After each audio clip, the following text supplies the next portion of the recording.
Наташа с Виктором женаты были 2 года. У Виктора это был не первый брак, но Наташу это не смущало, как и то, что у него уже был ребенок. Он исправно платил алименты, оставил бывшей жене и сыну квартиру. Периодически Виктор ездил навещать сына. Часто не получалось, все-таки 300 километров их разделяло. Мама Наташи все время ворчала по этому поводу. Мол, не боится ли Наташа мужа отпускать, ведь он остается там, в городе с ночевкой. Но Наташа была уверена в своем муже, и если он говорит, что останавливается в гостинице, то так оно и есть. Уже почти полгода Виктор не ездил к сыну. Все как соберется, то бывшая жена находит причины, чтобы Виктор не ехал. То Алеша болеет, то они уезжают в гости. И эти разговоры его настораживали так же, как и голос жены, а сын говорил просто «да» или «нет». Поэтому он решил поехать без предупреждения. Наташа видела, что муж тревожится, предлагала поехать вместе с ним, но он отказался. Когда он переступил порог квартиры, в которой жили его бывшая жена и сын, то ужаснулся. Давно он там не был. Обычно она приводила Лешу в парк, и там отец общался с сыном. А теперь, оглядываясь, он понял почему, а также почему на ней всегда были солнечные очки. Навстречу ему вышла бывшая. Она еле стояла на ногах, вокруг валялся мусор и бутылки. Мебель практически отсутствовала, а бытовой техники не было вообще. Виктор пошел искать сына и нашел похудевшего Алешу на горе тряпок в дальнем углу комнаты. Сын бросился к нему. Виктор нашел одежду сына и ушел из квартиры. Уже из гостиницы он позвонил Наташе и все рассказал. «Виктор, надо забирать ребенка из таких условий», — первая сказала Наташа. Виктор вздохнул с облегчением. Он и сам это понимал, да только думал, как Наташа воспримет.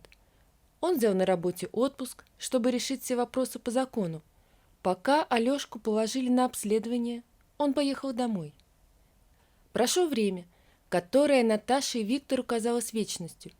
Наташа готовила особенный ужин. Сегодня муж должен будет привезти своего 6-летнего сына, Алешу. Теперь он будет жить с ними. Мать Алеши, женщина без каких-либо моральных принципов, очень неравнодушна к мужчинам и горячительным напиткам. Виктор лишил ее родительских прав, и, разумеется, теперь мальчик будет жить с ними. Наташа рада этому событию. Не стоит ребенку смотреть на то, что творит его непутевая мамаша. Они основательно подготовились к приезду Алеши, выделили ему просторную светлую комнату, купили новую мебель, игрушки, чего там только не было. Своих детей у них пока что нет, и как вести себя с детьми Наташа не очень-то представляла, поэтому очень переживала. А мама не помогала, только наоборот. Увидев первый раз Алешу, Наташа ужаснулась. Мальчик был худым, неухоженным и пугливым. «Здравствуй, Леша. Меня зовут тетя Наташа. Я жена твоего папы. С сегодняшнего дня ты будешь жить у нас». Она широко улыбнулась мальчику. Алеша смотрел на Наташу, словно затравленный зверек. Было очевидно, ему не очень понятно, как сложится его жизнь и надолго ли он тут. Ведь мама всегда говорила, что он не нужен отцу. Наташа выкупала его, переодела в заранее купленные вещи, позвала ужинать. Мальчик испуганно молчал весь ужин, но ел с аппетитом. Видимо, родная мать разносолами его не баловала. Весь следующий день Алеша просидел в своей комнате, тихо, как мышка. Наташа очень переживала, но боялась слишком надавить на ребенка. К ней обратилась мама, которая тоже жила с ними. Она пристально посмотрела на Наташу и сказала: «Наташа, что происходит?» «А что происходит?» Вопросом на вопрос ответила она. «Зачем Виктор приволок своего отпрыска сюда? У вас денег куры не клюют? Зачем вам этот лишний род? Скажи на милость!» Строго спросила мама. «Мама, ты знаешь ситуацию Леши. Ему нельзя находиться с такой аморальной матерью. И потом, это сын любимого человека. Я не могу не любить его», — спокойно ответила Наташа. Разве она могла подумать, что в этот самый момент Алеша стоит неподалеку и слышит этот разговор? Да если бы только она знала об этом, то все бы ему объяснила, успокоила. Он с трудом понимал значение фразы «лишний род», но чувствовал, что ничего хорошего она не означает, и еще понял, что бабушка настроена крайне враждебно. Шли дни, недели. Леша стал привыкать к новой семье, к дому. Ему скоро идти в школу. Они все вместе сходили в магазин, купили ему форму, синий ранец с Микки Маусом, кучу всякой всячины, так необходимой для первоклашек. Леша, не веря своему счастью, с упоением перебирал тетрадки, фломастеры, цветные карандаши. Лицо его светилось от счастья. Он начал оттаивать, понимать, что здесь его не обидят, что его любят. Но недолго длилось счастье Леши, как, собственно, и Наташина тоже. Все испортила ее родная мать. Нина Ивановна всегда отличалась скверным характером, но они до этого как-то уживались. Ведь у матери большой дом, места хватало всем, а Наташа и Виктор могли откладывать деньги, да и помощь в огороде ей была нужна. Виктор не спорил, когда Наташа сказала ему, что они будут жить с мамой, хоть и понимал, что теща у него далеко не подарок. Когда выяснилось, что у Наташи с Виктором будет ребенок, Нина Ивановна словно с цепи сорвалась. «Наташа, нам нужно серьезно поговорить». «Слушаю тебя», — сухо ответила она, понимая, что ничего хорошего не услышит. «Ты на сносях, и это означает, что вас с мужем скоро ожидают новые большие расходы. Одумайся, зачем вам какой-то оборванец нужен? Живите своей семьей, а мальчику прямая дорога в приют», — брякнула Нина Ивановна. «Я не отдам в приют сына, хоть и приемного. Этого никогда не будет». Наташа стала свирепеть.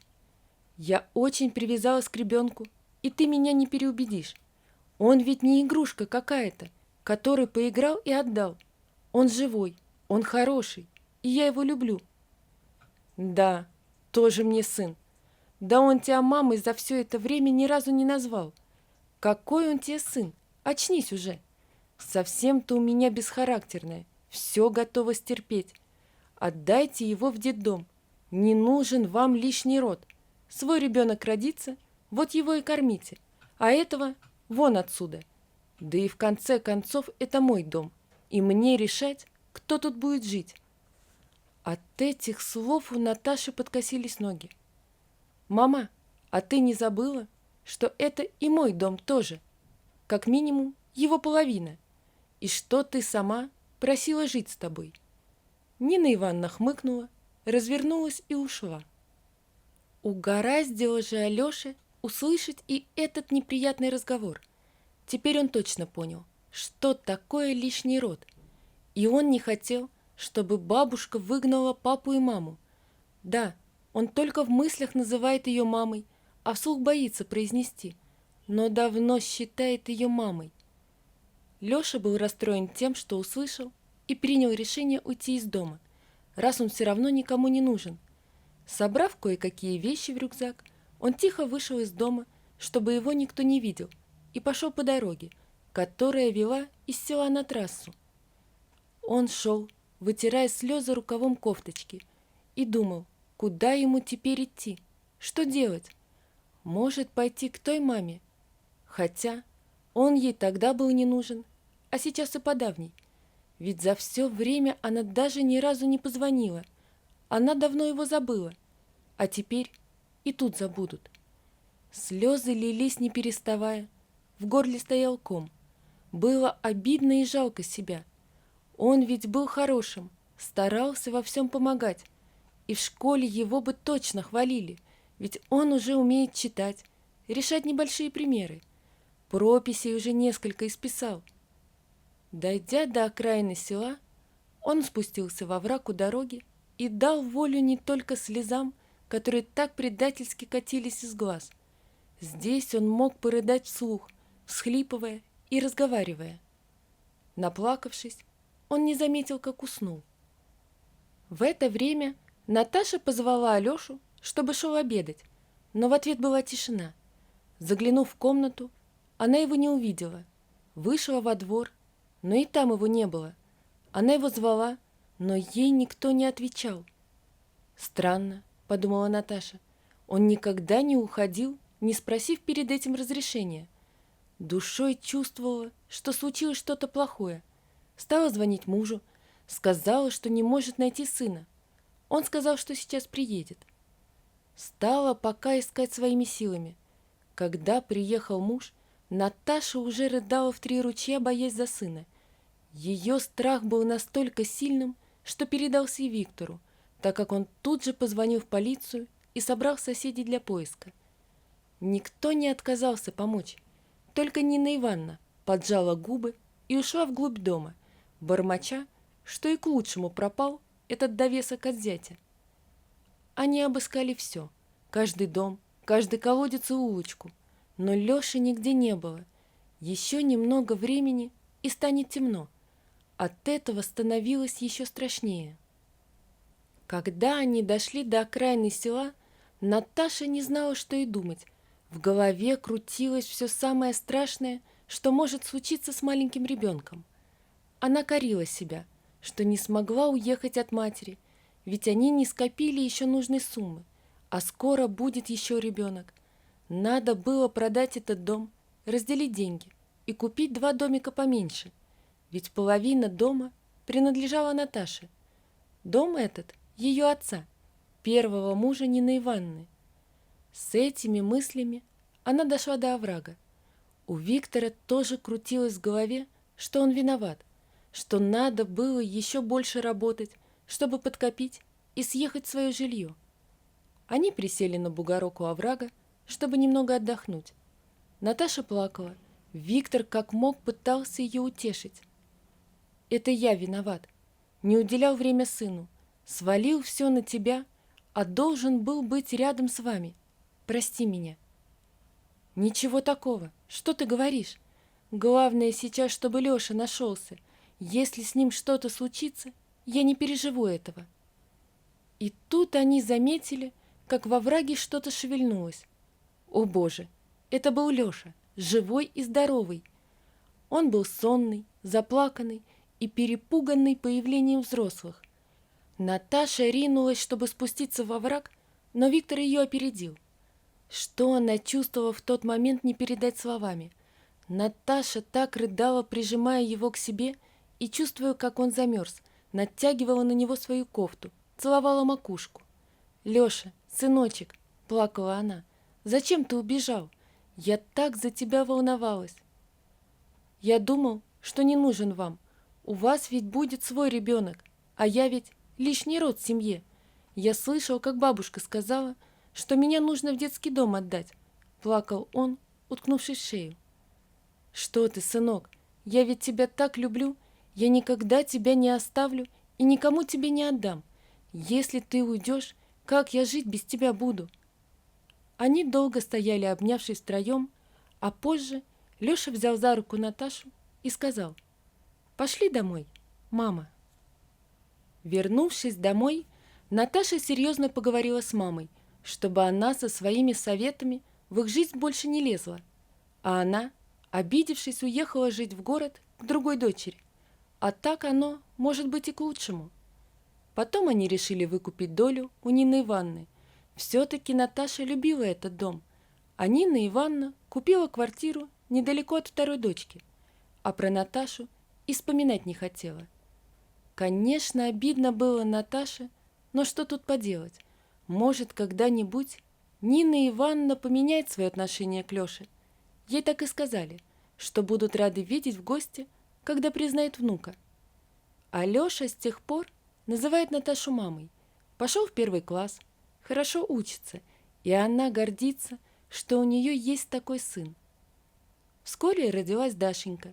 Леша не отходит от нее, во всем помогает маме, и мысли у него нет, что он не родной маме ребенок. А Наташа улыбается и, обнимая мужа, говорит: «Чужих детей не бывает, все они наши, и только в наших силах подарить им любовь, которую они заслуживают». Вот такая история, друзья. Напишите, пожалуйста, что вы думаете об этой истории. Не забудьте подписаться на канал и поставить лайк. Всего вам доброго. До свидания.